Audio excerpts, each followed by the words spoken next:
introduction was not quite appropriate.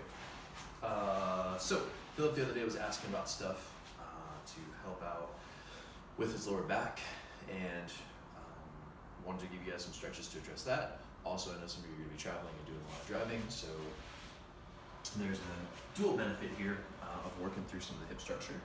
Plus, usually the muscles in our hip have an interplay with what goes up in our back. So if we can give them a little bit more room to breathe, then that can help alleviate tension along the spine.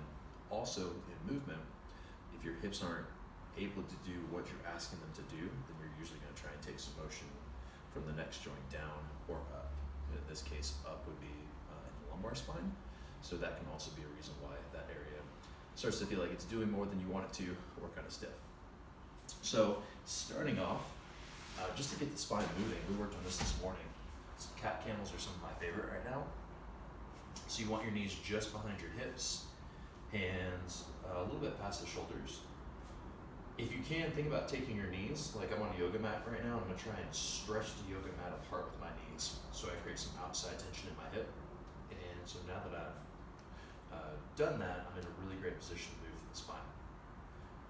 Best you can, you wanna take this and segment it, so just go piece by piece. So we'll go right at the tailbone, one vertebra up, one vertebra up from there. And I'm thinking about pulling all the muscles in my abdominal wall to help drive my spine up to the ceiling. So it goes from just above the belly button,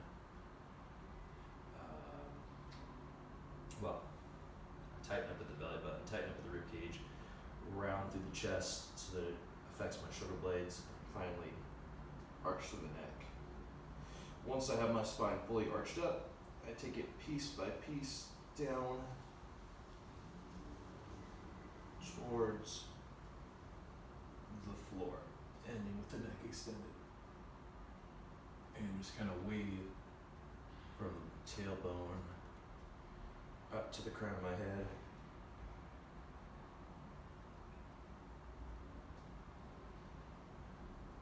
And back again. So that's a really good one just to get movement at the individual vertebra.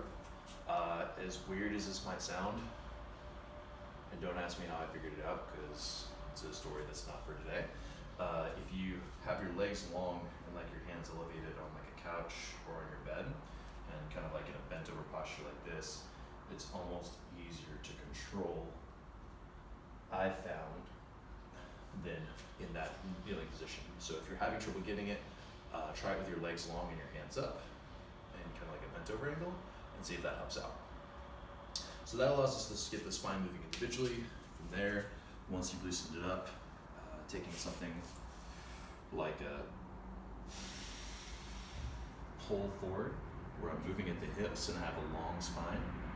It's a great way to stretch the hamstrings. Right toes pulled in my face. Once I spend some time with a long spine, long legs, I can also go down my forearms. And now go into a rounded spine with a long hamstring. So it's good for us to do these drills with a mix of a straightened spinal position, so we influence the muscles in the legs, and then also in a rounded position so that all the muscles along the back get some play as well. So we've gone through spinal articulation, how to get the vertebrae opened up. That's a really good and simple one, just to open the hamstrings as well as the erector muscles along the back. And then for the front of the hip, the third one that I'll leave you with today is a half kneeling position. From here, I'm gonna squeeze my butt and squeeze my stomach, so I've got good anchor points.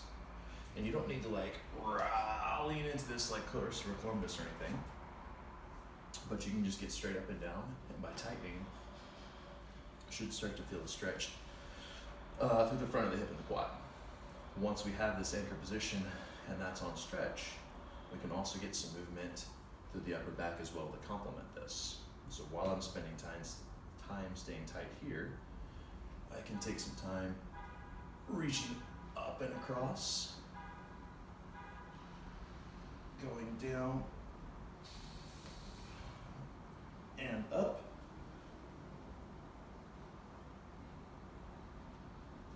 driving rotation, And then I can do a combination where I side bend and rotate both to the back and to the front.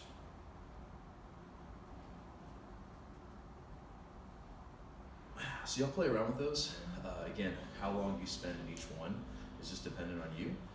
You may go through all three really quickly and you're like, you know what, one of those felt like it was a lot harder for me to get into. You want to go back and take some time there, go for it.